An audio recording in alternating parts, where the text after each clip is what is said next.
where can I find you? I just want peace, so that show got front row seats. What's up? It's your girl JT. Thank you for tuning in with me for Tea Talk with JT from 7 to 9. Enough about me, because we have a special guest here today, Maestro The Cellist. Hey. What is up? Thank you so much for coming and speaking with me today. Of course. I'm happy to be here. Yeah. Okay, so tell us a little bit about yourself. Well, my name is Maestro The Cellist. I am a cellist, clearly. I am also a business owner, music educator, performer, composer, all wrapped in one. Hey, that's the name of the game these days, especially being an artist. You gotta be a jack of all trades, so definitely. So tell me more about your being a cellist. Like, how did you get started in that? Where did you discover that? Yeah, I get asked this question all the time. So I first started playing the cello when I was in 4th grade in elementary school, and they had an assembly that the whole school was required to go to. And at the assembly, the orchestra teacher, she had all 4 of the instruments lined out: the violin, the viola, the cello, and the bass. And she basically went through each one and played different songs to kind of get everyone hyped. Like she played Star Wars, Pirates of the Caribbean, fun songs to kind of get people excited about playing string instruments. And then from there, it was just a process of elimination. I knew I didn't want to play the violin just because it looked a little painful. Holding the neck, not giving. Right, and the bass was just way too big for me at that time. So I was like, let me try the cello out. And as soon as I played like my first note, I just fell in love with it. And I went to YouTube and heard professionals, and then that was it. I was like, I'm going to sound like that one day. I love that. So, the 4th grade, what is that? 12 years? 13 years? 12 years? 12. That is amazing. That is so amazing. So, I was listening to your music, and it's just so versatile, and I love that. So, tell me a little more about the genres you like to work with. So, as of right now, the music that I have released is more of like the R&B hip-hop type of genre. But the thing about the cello is that there's not one specific genre that it has to only be. Like, it can't just be classical music. Right. It can be in whatever genre the composer or the performer so chooses. So I definitely want to incorporate the cello as many genres as I can through collaboration, solo projects, all of that good stuff.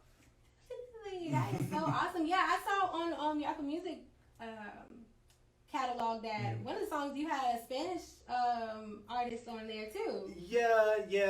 We're definitely working with a lot of different artists, a lot of different genres. So definitely. Yeah, I'm excited about that. That's dope, and I think that especially in the Black community, like, we need more of the versatility. We need to introduce instruments, not just being able to play the guitar or the piano. Like, that's awesome, but there's so many other things you can play, and there's so many ways you can incorporate that into R&B and hip hop and popular genres of today. So I really admire that. Thank you. So outside of being a cellist, you also are the CEO of Mark's Music Prep LLC. Yes. So tell me more about that, because I'm interested. I want to learn at this point. So Mark's Music Prep is a music education service that I established in 2016, and basically it offers private or group lessons that teaches the cello, the violin, the viola, the piano, as well as how to read music and composing, and music theory. Yes. Yeah. So what inspired you to do this and start your own LLC? So when I first started teaching, I was actually teaching under a different music company. But unfortunately, after a while, they weren't paying me or the other employees, even though they said that they would.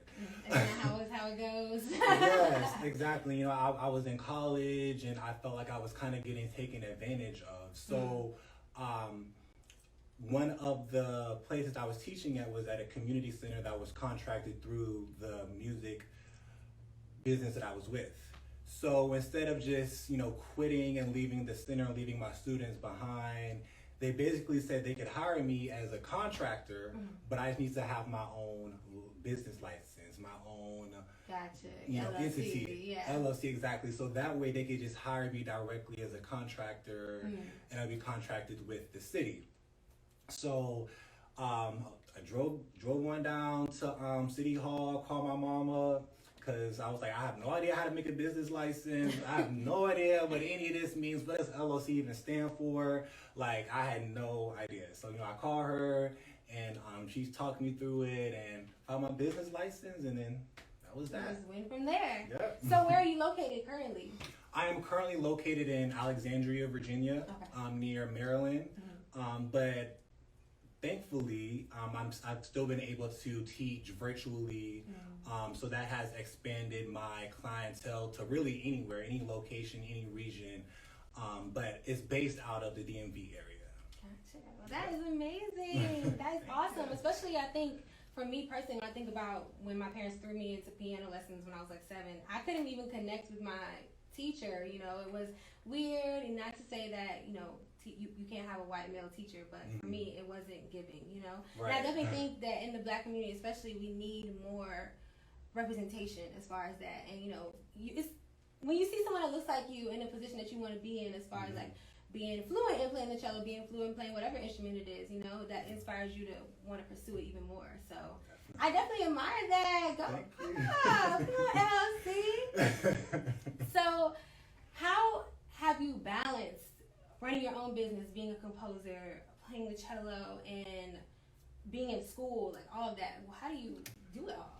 It's definitely trial and error. It was definitely a learning process. But one really powerful thing that one of my music professors told me was how to compartmentalize, and was to, how to keep yourself motivated, keep yourself going. And definitely it taught me structure. Because I had to spend 30 minutes with this, then an hour with this, then 30 minutes studying, and then start teaching from this time to this time. So my days were always really planned, always very structured. I was talking to my friends, and they would ask me what I'm doing, and I'm like, well, I'm planning my weeks, and they're like, you're doing what? And I'm like, I'm planning my weeks, trying to get everything together. So definitely just being organized and being structured and knowing exactly what's going on definitely helps. Definitely. Yes. I definitely agree with that. So, running your own LLC and everything like that, what is your clientele? Like, do you have an age range? Do you teach anyone that's willing to learn? Music has no age. It has no gender. It has no ethnicity. So I welcome people of all ages, all backgrounds, experience, no experience. You're all definitely welcome. Well, you heard it here first. You better go book your consultation right now, okay? Where can people look to if they're interested in, learning more about your business or learning more about an instrument in particular? Where can they look and find you? Yeah, so I have a couple of different business pages. I have a Facebook business page, Mark's Music Prep, as well as Instagram at Mark's Music Prep as well. I'm very responsive up there on Instagram or Facebook, so that's definitely the best way to reach me. Okay, well, y'all better tap in, okay? Tap. Okay, so we have Mark and then we have Maestro. So let's tap into Maestro. What's going on there? Yes. So tell me about a Millie, because it was bumping in my car. It was bumping in the car. So I need to know more. What was the inspiration behind it, and where did the name come from? So the beat from On a Millie is actually from a rap song by Gunna, and his song is titled Mind on a Millie.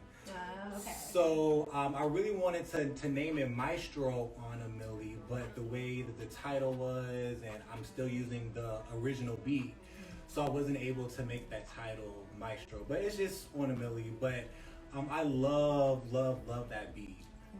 From the moment I first heard it, like I wasn't even paying attention to what Gunna was saying. I was just like, wow, this beat is just like speaking to me. I just feel it. And whenever I feel music, whenever I feel connected to something like that, that's like, I'm like, I can definitely write to this. This is something I definitely want to be on. So that was definitely the inspiration for that. And plus I wanted to bring something different. I'm not a rapper, I'm not a singer. So I definitely wanted to include the cello into the singing and rapping genres that everyone is really already used to. No, I definitely agree, and I think that is dope. Like, I don't know any artists right now that do that. You know what I'm saying? Like, that is so dope, and it's so unique. You know, so Thank you. go. So tell me more about Time Flies. It's another song that you have on Apple Music. Tell me about that. Yeah, so Time Flies was like the first solo project I did, and it was definitely a fun experience. I also shot a music video to it as well. I saw. Come on, visual. I was like, where is he at? I taking pictures there. Yes. And I wanted to include as many different locations in that video, just because some of my favorite artists, like Beyonce and a lot of other mainstream artists, they always have so many different looks and different backgrounds, and it passes by and you're like, wait, I'm gonna go back and see that. Right. They'll rewatch the video just for that specific moment. So I definitely wanted to incorporate that in the video. But yeah, it was definitely a fun process, a fun experience. It was my first beat.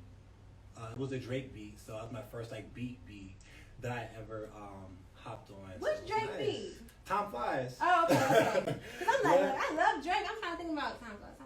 Yeah, he has a song called Time Flies, and when I released it, I just did Time Flies remix. That's basically what I kind of figured it was a remix, because it's the same beat, but it's a completely different vibe. Right. Yeah, got a little maestro flow on there.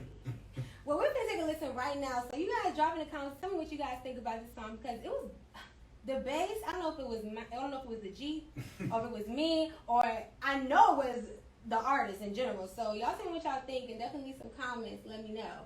We're gonna take a quick listen and take a little break, and we'll be right back. You already know it's your girl JT, and I'm so happy to be here today with Maestro The Cellist at the hottest station in VA, 94.7 The Link. And I'm here with Maestro The Cellist. Thank you so much for sitting with us today. Of course. Yes. So, if you were tuned in on time, we were just listening to a few of your tracks that you have out right now. And Time Flies, that was your first track you ever put out, right? As a solo artist. As a solo artist. Okay. Gotcha. Yep. Okay, he used a Drake beat and he turned that thing up. Yeah. So, when you put Time Flies out, and that being your first solo track, what type of feedback did you receive from that? I received some pretty good feedback. It was really positive. Of course, people were like, "Oh my goodness, they've never seen anything like this before," which was my whole point. I was the whole objective. I wanted to bring something different to the table, something that we haven't seen before. Definitely. Well, y'all make sure y'all go tune in and tap into him. He is on Apple Music everywhere. You gave up on Spotify though, yes? Yes, I'm on Spotify as well. Oh, you are on Spotify? Yeah. They ain't stopping nothing, okay? So you've been playing the cello since the 4th grade, so I'm pretty sure you had plenty of experience. I know as far as COVID is concerned, a lot of artists have been hindered as far as performing and not having a space they can go to. So tell me something about your most favorite performing experience while playing the cello. My favorite. Well, honestly, I'll say this. My favorite performance has been my senior recital when I was in high school. And every year in high school, all the seniors get the option to have a little senior recital where you just play a song or two at the end of the orchestra concerts in front of all the friends and family that come. And I was so nervous, but I was so proud of myself. I did it with no music. I had the music completely memorized.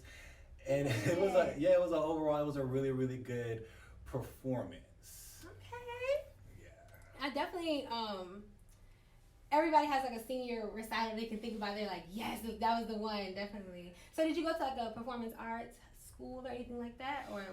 Yeah, so I went to Georgetown University. Okay. And there, after I changed my major a million times, I changed it from music education to music pedagogy. So what does that entail? Yeah, music. So pedagogy is actually a newer curriculum but it's basically the art of teaching, the communication, the steps, the processes. You just really go into detail with that. Gotcha. Well, that's Yes. awesome. Yes. I get what you're saying about changing your major a million times, because I feel like I've changed my major a million times. But congratulations on graduating. Thank you. It felt like forever because when I first came into Mason, I was minoring in music and I was majoring in history. Oh. Yes, because I was always wanted to be a lawyer when I was younger. I was always really fascinated with like the courtroom and just the cases. So while I originally had that major so that when I take the LSAT, I'll be prepared for it. So it went from history then to English, still on that lawyer route. And then from there, that's when I made the decision to change it to music education. Because at that point, I was already teaching for that music company. And I said, wow, I love doing this. It doesn't even feel like work. Right. It's fun. Exactly. So when you get to that point, when you love what you do, you kind of have to tune what everybody else says out. Because, they of course, they have your best interests, but, only you really truly know your purpose and your passion, and you should definitely be driven by that. I love that. Listen to your heart, everyone. Okay, Maestro The Cellist said it here first. Listen to your heart and tap into you. Okay, I definitely admire that. I think that when people go to college in general, they always have. For example, I know a lot of my friends have their parents in their ear, like, you're going to major in whatever I say you're going to major in because I'm paying for it, So your support system, tell me more about that. Like, how has it been, the journey from being a history major all the way to now, Well, I definitely have a strong support system, and I have them to thank for even helping me get this far. Especially my parents. My mom, she's always been really supportive of my music. I'm always, whenever I'm at the house, I always, perform for her and for my stepdad. And my father, he's always enjoyed my music as well. He coached me ever since I was a kid in sports. So of course he was, really excited for my sports, more so than the music. But once I graduated and he saw how serious I was, and he came to a few of my recitals that I have for my students. And he hopped on board as well and was just as proud as me. So. Oh, I love that. I love that. That's awesome. Good for you. Thank you. So, I have to ask because, having students, like, I can only imagine. I get frustrated trying to explain something on the phone to the banking person. So, I can only imagine, having an array of students. You don't even have, like, a specific age range. You teach any and everyone who's willing to learn. So, what are some of the hardest things you have to deal with as far as teaching and balancing out the passion that you have behind music and playing the cello and teaching? Like, how do you approach that? A good question. Well, first thing is first, with my teaching, I have always I started teaching before I have released music. So this is what I went to school for. This is my passion. This is what I do. Mark's Music Prep is going to always be around. I am a music educator first, a pedagogue before anything. So I definitely make sure my business and my students are taken care of and are handled first. That's what's paying the bills. Okay. So I definitely make sure my business is up and running. And then my music that I compose is basically what I do for fun in my free time.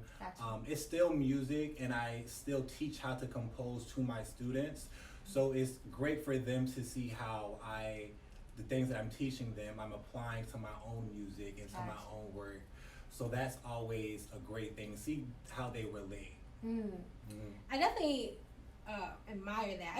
I just admire you so much. But either way, I think that having, it's one thing to be able to teach, and, for any, like a teacher, like a history teacher or someone that teaches English, it's one thing to teach, but being an artist on the back end of that and, having something to show for what you do teach, I think as a teacher, your students respect you even more because they can see that, you actually do have the passion behind what you say to them. So when you get on them and things like that, it's not because you want to get on their nerves, because you actually, have your own undying passion for it in your heart. So I'm Good a for firm you. believer of practice what you preach. Okay, practice what you preach. I love that. So, you being a composer, have you composed for anyone else outside of what you do for yourself?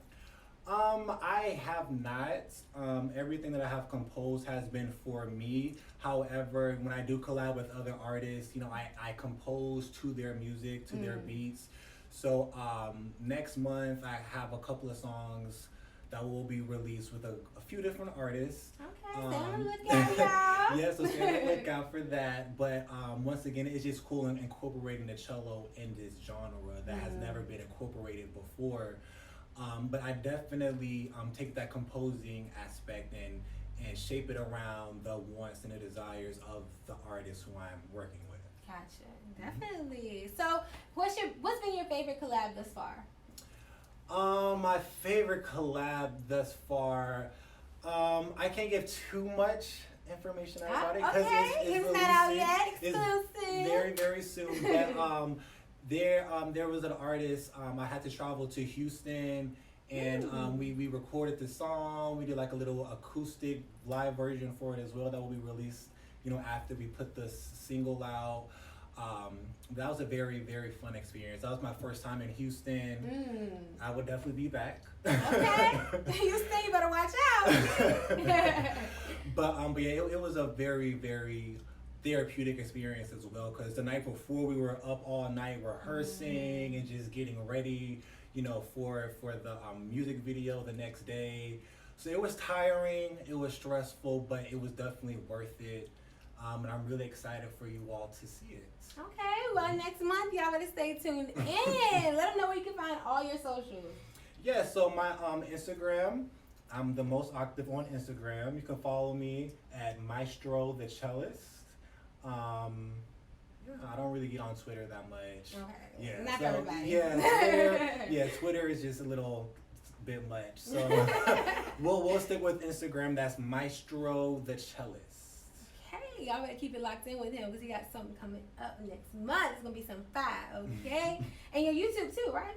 Yes, thank you. No my problem. YouTube as well. I'm still building that channel. I actually just made a YouTube channel like a couple of months ago, which is probably why I forgot it. But yes, I'm on YouTube as well, Maestro The Cellist. Look me up. Awesome. So, being that you are a jack of all trades, and you mentioned that you played sports. What sport did you play? Child, I played all of the sports. Okay, athlete. Yes, like when I was a kid, like my father, he literally coached all of my teams, which I never really understood how, but he was always there when I did t-ball. He was the coach when I did football. He was the coach when I did basketball. He was the coach. Which was a good, and it has its pros and its cons, but I definitely did those sports when I was in football. When I was in high school, I did track and field, which is one of my favorite sports. I did shot put and discus, which is like wow. Yes. Okay, yes. Strong. Yes, they required us to work out twice a day, before school, after school. Yeah, so when I graduated high school, I was done with the gym. I was done with sports. I was just burnt out. Okay, I would be too. Okay, you got cellist rehearsal. Then after that, you got to go to this sport and that sport, and then I got to teach you. Oh no, too much.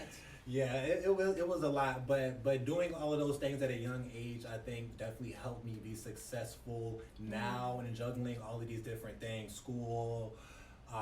Music, owning a business. So when I was younger, these were things that were helping me, lead the way to where I would eventually get to.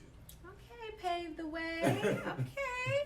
I definitely agree. I think in high school is when you kind of, like you say, you're introduced to what it's like to be juggling a million things at one time. But you do it with ease, so. Right, but I didn't realize that until I graduated. So if anyone's in high school and you're listening now, definitely appreciate those times, take in and absorb as much as you can, because when that time flies, you're gonna wish you could go back and relive those moments. Cause I think about it every day. Okay, I was like, I just wish I can go back to high school for just a year, just to experience it again.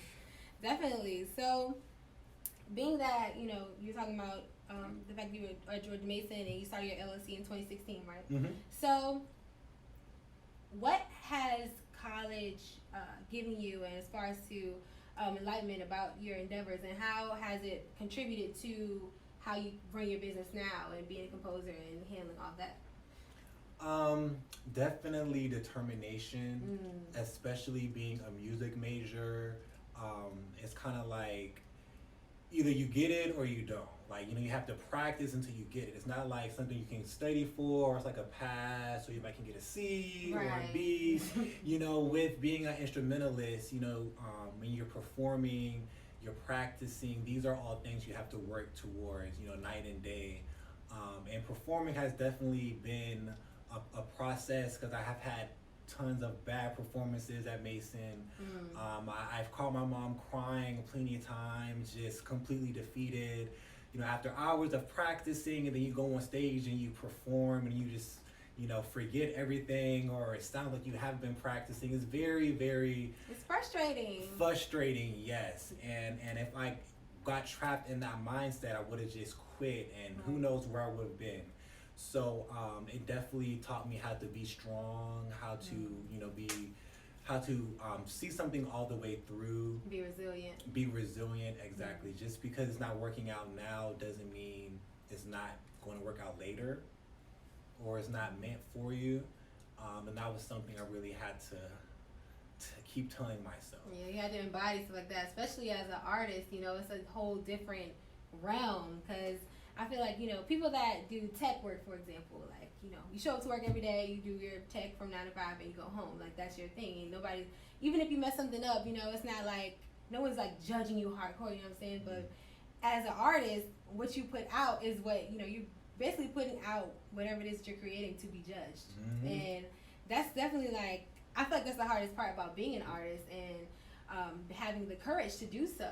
So, definitely. Kudos to you. Thank you. Definitely. And that courage also, it taught me courage as well, definitely, because, being African American, being in the arts, playing the cello, there's not that many of us out there. Yeah, definitely not.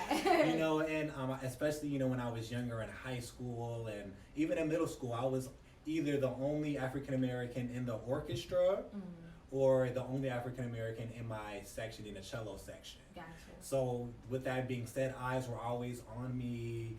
I kind of always stood out, and I didn't really want to, but it's just, kind of what happened.